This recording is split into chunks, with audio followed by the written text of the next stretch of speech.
What do you think about Tasmania? Tasmania? Yeah. I have no fucking idea where. Great.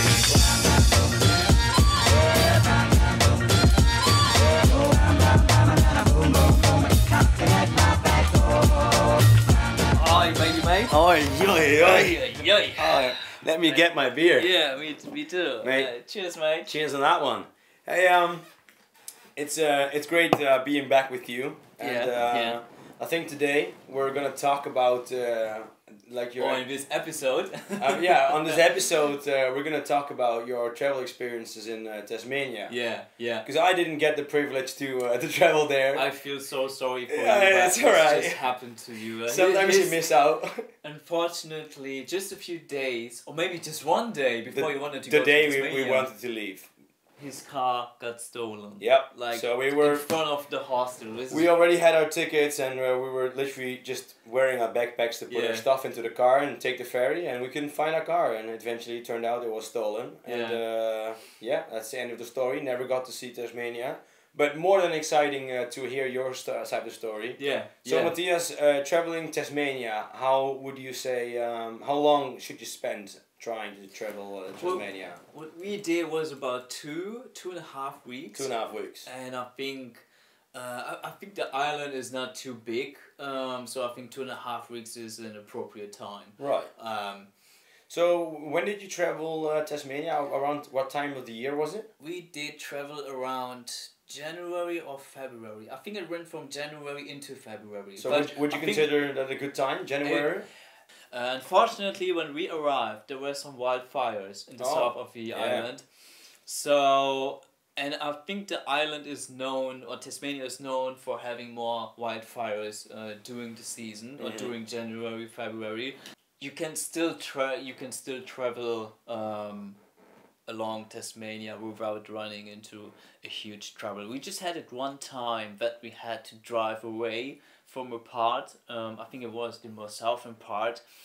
There were some people warning us to get away from a camping place because the fire was taking over, and you had a huge smoke cloud going over the whole island. Yeah. So generally saying, European winter would be a best time to travel to Tasmania. Yeah. Is there any particular spot around Tasmania where you would say you spend some extra time, if you have the time, spend it in? And this depends on what you would like to see, or what travel type you are. You should definitely spend more time around the east side of Tasmania, because you have it is also more populated and not as remote. But if you like remote areas, you should switch your focus on to the west side of the island. And like for spending wise, is Tasmania more expensive than already very expensive Australia, or was it alright? I guess arriving at the island is one of the most expensive. Yeah, but then on the island it's alright. On the island, it is alright. It is okay. Nothing too special. Yeah. I think budget-wise, we did a video about finances, and we did a video about that. Generally speaking, all about Australia. The link is gonna be somewhere around here. I think it's. I haven't found it yet so far, but it's definitely somewhere around. Yeah. So starting, going to Tasmania, most importantly, start in Melbourne. You should. The ferry leaves from Melbourne, going into Devonport. If you drive with a car, and in most cases you will do that. In most cases, you will get your car by a ferry to Devonport. Right. Starting from Melbourne, and it's gonna take a whole day. I think I already said it at the beginning. It is 8 hours. Yeah, it's. You're gonna a spend slow ferry 8 as well. hours on a boat. I mean, it's a bit of a distance between. It's quite big as well. The mainland of Australia and. It looks so small, but it's really not. Yeah. It's quite a huge gap of ocean. Yeah. But then starting from Devonport, what's your first step gonna be? What we did, we started driving into the western part of Tasmania, and I have to look on my list here. There was the first national park we came across was Rocky Cape National Park. It is not huge, but I think it is a nice place to get a first impression of Tasmania. Next on the list is a tiny town. You can spend like a day there, but it's a nice stop to make. It is a town called Stanley. From far away, you're gonna see something that looks like a huge building or a huge something. And if you arrive in Stanley, you're gonna realize that there is a kind of a rock formation, and the people call it the Nut. You can walk up there. It's probably like 20-30 minutes hike, but you're gonna have a nice overview on the whole coastline. And from Stanley, you can drive further to smaller places, but I think at this point I have to say Western Tasmania is also more about enjoying the scenery. You can go off-road. Tasmania is known for being one of the best off-road places on earth. Definitely. We did that. Yeah. Prepare your car, prepare everything. If something goes wrong, it's difficult. Far away from home. Like I said, there are no particular spots I can name right now, but what I have here on the list, for instance, is the Norfolk Road. To me, that stick into my mind because I really like the scenery. I can blend in an image around here to see it. Yeah. Picture one of us. Oh, so big. Well, look at this huge landscape. Yeah, Norfolk Road. You can't find it anywhere on Google Maps. Next spot on the list, Trial Harbour. A small town, or you can't even, it is not a town. What is the smaller word? It is just a bunch of few buildings. And it is a nice spot to camp. Next on the list is Lake Burburry.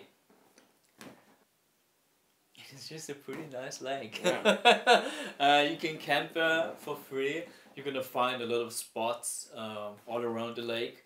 And I think it doesn't matter where you put your car, where you park your car, where you camp, you're always gonna have a nice view on the whole scenery.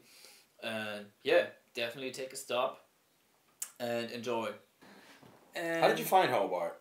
I hear mixed things from Hobart always. Actually, we didn't. We just drove through. Stocked up with supplies, and then went on with your trip. And ate nuggets at Macca's. Ate nuggets at Macca's. Yeah, that's what you should do when you get to a capital city after like 4x4ing for a little bit. I mean, you go to McDonald's and eat nuggets. Think about it. At this point, we've probably been like 5 or 6 days in the wild. Like in the middle of nowhere. In the middle of nowhere. All of a sudden, there's a McDonald's again. And there's a McDonald's, and this just feels so familiar. Nice. And I just really wanted to eat nuggets. Yeah, I mean, you always want to eat nuggets. With sweet sour sauce, guys. Sweet sour sauce. Right? That's it. Nuggets. You can drive down south, and I have to look on my list. Yeah, Southeast Cape is Southeast Cape is probably the most southern part of Australia, and you're gonna camp on a spot, and you can do a hike probably around 3 hours down south, arrive at a beautiful scenery, rough scenery, typical rough like all in Tasmania. Yeah, you can. Yeah, Tasmania is rough. Yeah, yeah. I'm gonna blend in a picture around here. Right here. Yeah. And yeah, Southeast Cape. So next on the list is, how do I pronounce it? Freycinet National Park. Freycinet National Park. There are 2 options. You can walk up to have a nice view on the whole bay, and second option you should go for is go on the hike to the beach. Nice. Which is probably gonna be a bit crowded because the beach is quite accessible. The hike is, there's infrastructure, so it's not that difficult. Also, leaving from Hobart, there's infrastructure, so it's easy to. Yeah. easy to go by even if you would fly into Hobart then. Yeah. That's a problem with Australia. Everything that's accessible is going to be busy. Yeah, exactly. Ben Lomond National Park. What was it again? Ben Lomond. Ben Lomond? Ben Lomond. Is that a French name? Yeah, I think it was a French guy. Yeah, there's a lot of French people I that went just there. pronounce it like that, I don't know. Right. Ben Lomond National Park is also more about the scenery. I think to me it looked like a place where people go skiing. In the right season, which would be Not be in January. Not in January. Either in July probably or August. Yeah, probably. Next on the list, Cradle Mountain. Even I know this spot. Like, you've told me so much about Cradle Mountain, I know it. A very scenic Yeah, you took place. some good pictures over there. I took some, and it is a nice national park because it's diverse. You have different hikes for different travel times, so you can do short-term hikes for like 1 or 2 hours.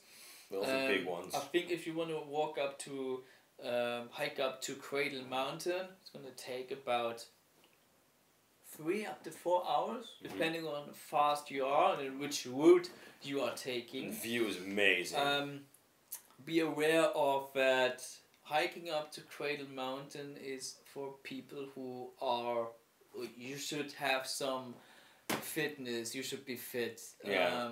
Not for everyone. It's gonna be very steep. I will blend in a picture here where you can see. That it's going very high up. Like at one point, the path is gonna end, and you're just gonna have a lot of rocks in front of you, and you have to climb through that.